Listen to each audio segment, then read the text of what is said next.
लता मंगेशकर एक ऐसा नाम जिसके उच्चारण मात्र से ही हमारे हृदय के अंदर आदर की भावना खुद ब खुद उत्पन्न हो जाती है।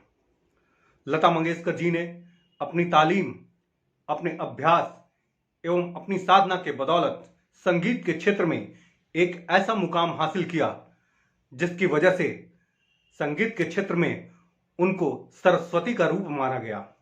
संयोग देखिए, जहां 6 फरवरी 2022 को मूर्त रूपी सरस्वती मां हमसे विदा ले रही थीं, वहीं मानव रूपी सरस्वती मां लता मंगेशकर जी हमें छोड़ के चली गईं। ये बहुत ही दुखद रहा हम सभी के लिए, लेकिन उन्होंने अपने पूरे लाइफ स्पैन में 92 साल तक वो जीवित रहीं। 28 सितंबर 1929 को उनका जन्म हुआ और 6 फरवरी 2022 को वो हमसे विदा हो गई।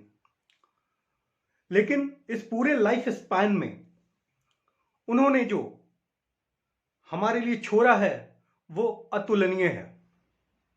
मैं केवल उनकी गाए हुए गानों की बात नहीं कर रहा हूं, मैं यहां उनके द्वारा छोड़ी गई वो बातें, उनके लाइफ से घटित वो बातें जिससे हम शिक्षा ले सकते हैं और अपने लाइफ को और अच्छे तरीके से जीने की कोशिश कर सकते हैं।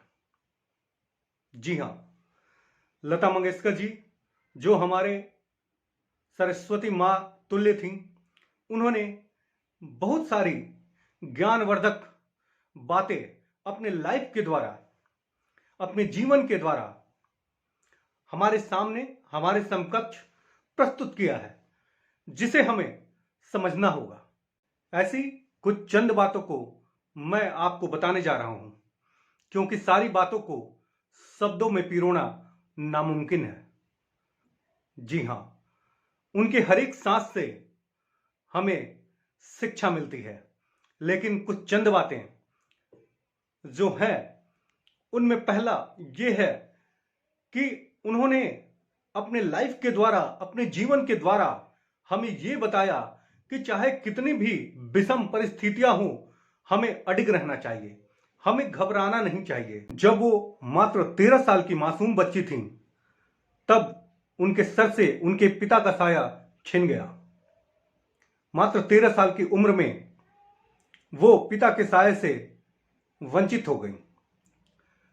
उनके ऊपर परिवार की सारी जिम्मेवारियां आ गईं, लेकिन वो अडिग रहीं, टिकी रहीं, पीछे मुड़ के नहीं देखा और आगे बढ़ती गई। 1942, 43, 44 की अगर हम बात करें तो उन्होंने छोटी मोटी नाटक में, कुछ फिल्मों में छोटे मोटे अभिनय करके, छोटे मोटे गाने गा के अपने परिवार का भरण पोषण किया। फिर 1945 में उन्होंने मुंबई का रुख किया।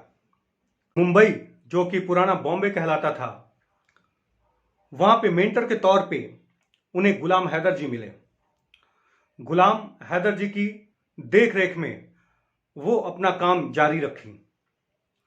फिर 1945 से लेकर 1947 तक उन्होंने कई फिल्मों में काम किया, लेकिन जो प्रगति उन्हें चाहिए थी वो मिल नहीं रही थी। दूसरी शिक्षाप्रद बात जो उनके जीवन से हमें सीखने को मिलता है वो है रिजेक्शन को हमें एक्सेप्ट करना चाहिए। रिजेक्शन को हमें एक्सेप्ट करना चाहिए, रिजेक्शन से कभी घबराना नहीं चाहिए। जब गुलाम हैदर जी ने 1948 में मशहूर डायरेक्टर सफदर मुखर्जी के पास लता मंगेशकर जी को ले गए और उनसे कहा कि अपने फिल्म में आप इनसे गाना गवाइए, और सफदर मुखर्जी ने जब लता मंगेशकर जी को सुना, उसी समय उन्हें रिजेक्ट कर दिया और कहा कि इनकी आवाज बहुत पतली है, ये हमारे फिल्म के लायक नहीं है। लेकिन लता जी इससे हतोत्साहित नहीं हुई, उन्हें और प्रेरणा मिला। उन्होंने दृढ़ निश्चय किया कि मैं इस रिजेक्शन से घबराऊंगी नहीं, मैं रिजेक्शन को एक्सेप्ट करती हूं।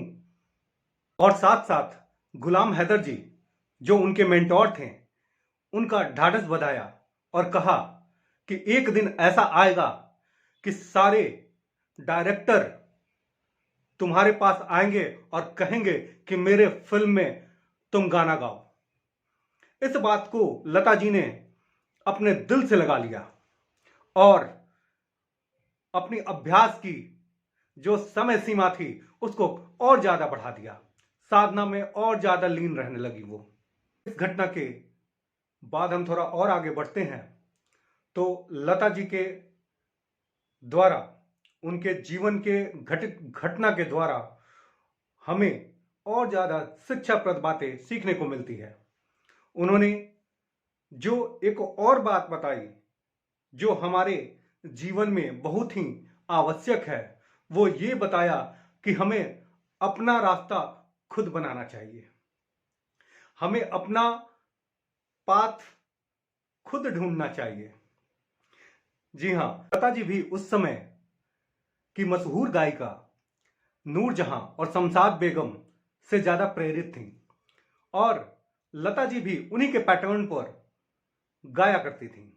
लेकिन उन्हें एहसास हुआ कि मैं इस पैटर्न से ज्यादा लंबा अपना लक्ष्य तय नहीं कर पाऊंगी। तब उन्होंने डिसाइड किया कि हमें खुद अपना पाथ चुनना पड़ेगा, खुद अपनी गायकी की नई स्टाइल लानी पड़ेगी।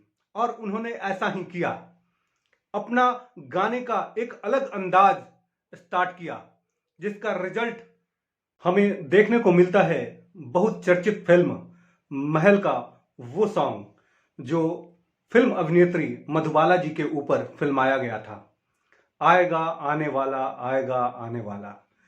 इस गीत के बाद, इस गाने के बाद लता जी ने कभी मुड़कर पीछे नहीं देखा।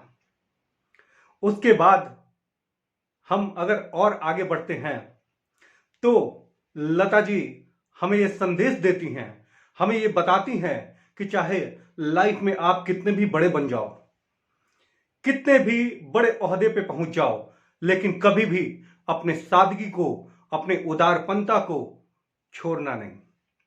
तभी तो लता जी को कभी भी किसी ने रेखांकित नहीं किया कि लता जी के पास ऐसा गुमान आ गया हो या कुछ ऐसी चीज आ गई हो जिससे उनके उदारता और सादगी पे कोई असर पड़े। उन्होंने केवल देश में ही नहीं, विदेशों में भी काफी ख्याति प्राप्त की, उन्हें काफी सम्मान प्राप्त हुए। उनको पद्म विभूषण, पद्म भूषण, दादा साहेब फाल्के पुरस्कार और भारत रत्न से नवाजा गया। दोस्त, मैं यही कहना चाहता हूं, आप किसी भी घटनाक्रम को लता जी के जीवन से उठा लीजिए और उसका अध्ययन कीजिए, उसके बारे में सुनिए और आप पाएंगे कि उसमें से आपको काफी ज्यादा शिक्षाप्रद बातें सीखने को मिलती है। जी हां, लता जी का पूरा लाइफ स्पैन हमें अनेक शिक्षाप्रद बातें सिखलाती हैं। हमें भरपूर कोशिश करनी चाहिए कि उनके द्वारा शिक्षाप्रद दिए गए बातों को अमल करने की कोशिश करें। अंततः मैं सरस्वती रूपी लता मंगेशकर जी को कोटि कोटि नमन करता हूं।